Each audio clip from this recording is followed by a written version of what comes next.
What is going on, everyone? Jeremy here from MTG Headquarters as we continue our sprint to the finish line of Fat Packs through history. I think I've decided on next doing Deck Builders Toolkits through history before we do From the Vaults because, well, those are at least blind reveal. From the Vaults, everyone knows what's in them, so they might not be as fun.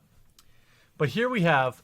Actually, I think there's only 5 left, by the way. I'm going to finally leave the link in the description below. If you can help me find any of those, like some of them are available, but I can't seem to find a Magic 2010 one. Maybe there wasn't a Fat Pack for that set. I'm not sure.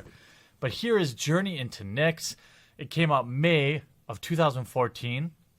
It's the final set in the Theros block. And was a mediocre set.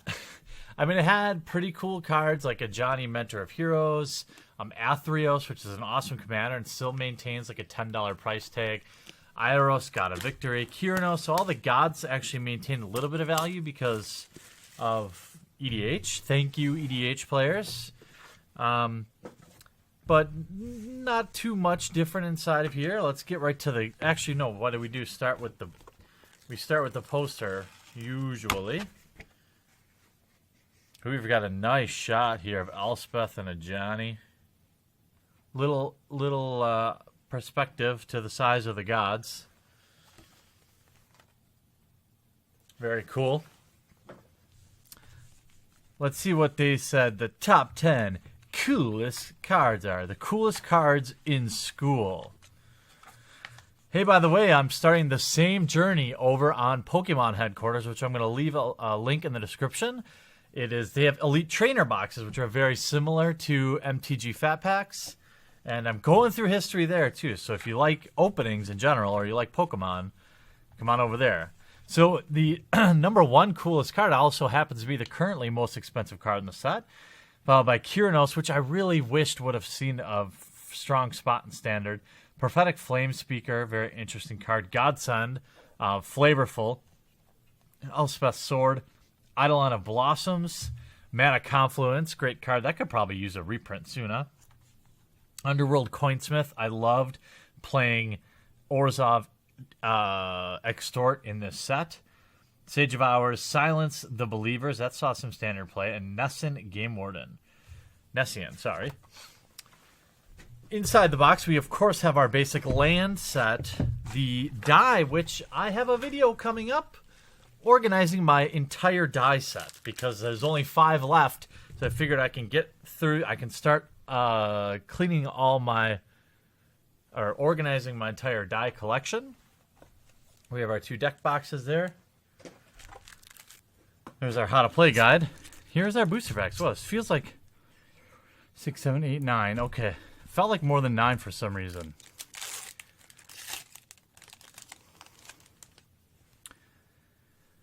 Strive was a fun mechanic.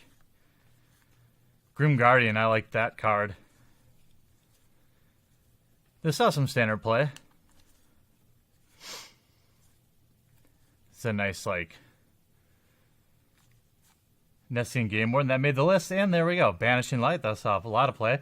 Underworld Coinsmith, man, this is like the top 10 pack. Dictate of Erebos, 5 mana. Flash Enchantment. Whenever a creature controlled dies, each opponent sacrifices a creature. I mean, there's probably some shenanigans there, of course.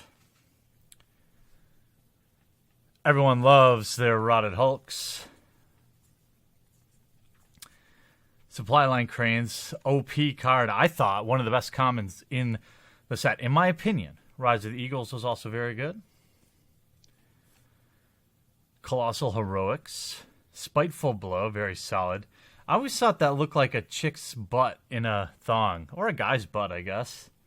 That's a thong in a butt. On a butt, right? I mean, come on. Strength from the Fallen. And we have Eidolon of Blossoms. Very strong card. Whenever Eidolon of Blossoms or another enchantment enters the battlefield under your control, draw a card. This saw constructed play, definitely. The set did have some pretty strong cards in it, right? Prophet of Crufix that's Theros, I think, right? Grim Guardian again. Or was it this set? I can't remember exactly. Colossal Heroics. Brain Maggot. This saw standard play. Crowan Line Breaker. Oh, and a Temple of Malady. One of the nicest Oh, I thought it was a foil Eidolon there. Very nice Temple pull. Blueback Scryland. I think right around the time of this set was GP Chicago, I think. And vendors were paying a fortune for that because black-green Enchantments was winning the GP at that time. And I think I sold a bunch for like $8 each or something like that. Sigil Starfish. Wildfire Sybaris. Man, a lot of Colossal Heroics. Another Brain Maggot. And Extinguish All Hope. Ooh, a foil Freak is chosen. 6 mana, destroy all non-enchantment creatures. So, that was a good card in an enchantment build. In sealed, you could build around it too. Not a bad card. It's probably playable in any deck. It's still a board wipe, really, or close to it. Phalanx Formation, Gnarled Scarhide, and a Krufix, God of Horizons. We pulled our first mythic. This Fat Pack's been pretty good with a Temple and a Krufix. 5 mana, 4/7. Indestructible. As long as your devotion to green and blue is less than 7, it isn't a creature. It gives you no maximum hand size. If unused mana would empty from your mana pool, that mana becomes colorless instead. Kind of the worst god, right? I mean, I guess in Commander it's probably nice. You can have a massive hand. It's Shenanigans Enabler. Interpret the Signs. Relic of Abandon. Nyx Fleece Ram, this saw a lot of play. And Launch the Fleet. This is a good card because it was 1 white with Strive, so you could pay 1 more for additional targets. Whenever this creature attacks, put a 1/1 white soldier creature token on the battlefield, tapped and attacking. So if you're attacking with like 6 creatures, you could pay 6 mana, and then all of a sudden you're attacking with 12 creatures. You know, 6 of them are 1/1s, but that doesn't necessarily matter. You'd still go wide on, which is how you would win. Cura's Dismissal, Cyclops of Eternal Fury, Nyx Fleece Ram again. Nothing was better than killing a Cyclops with what, a poke in the eye or eye gouge or whatever it was. That was fun. That was super flavorful too. Here with 2 Inflame, 2 mana. With Strive, choose any number of target creatures you control. For each of them, put a token that's a copy of that creature onto the battlefield. Those tokens have haste. Exile them at the beginning of next end step. Very strong finisher too. Golly. Journey has a lot of powerful cards. Maybe that's why the Fat Packs are still like $30 for this set. They're still up there for a set that should be pretty widely available. Another Nyx Fleece Ram. Strength from the Fallen. Silence. Oh, shoot. Sorry. Curious to Silence the Believers. We already got one of those. Still a fine card. All right, last pack again. We are just 4 or 5 away from completing the entire playlist. One of every Fat Packs ever. You won't find a playlist anywhere else like it on the internet.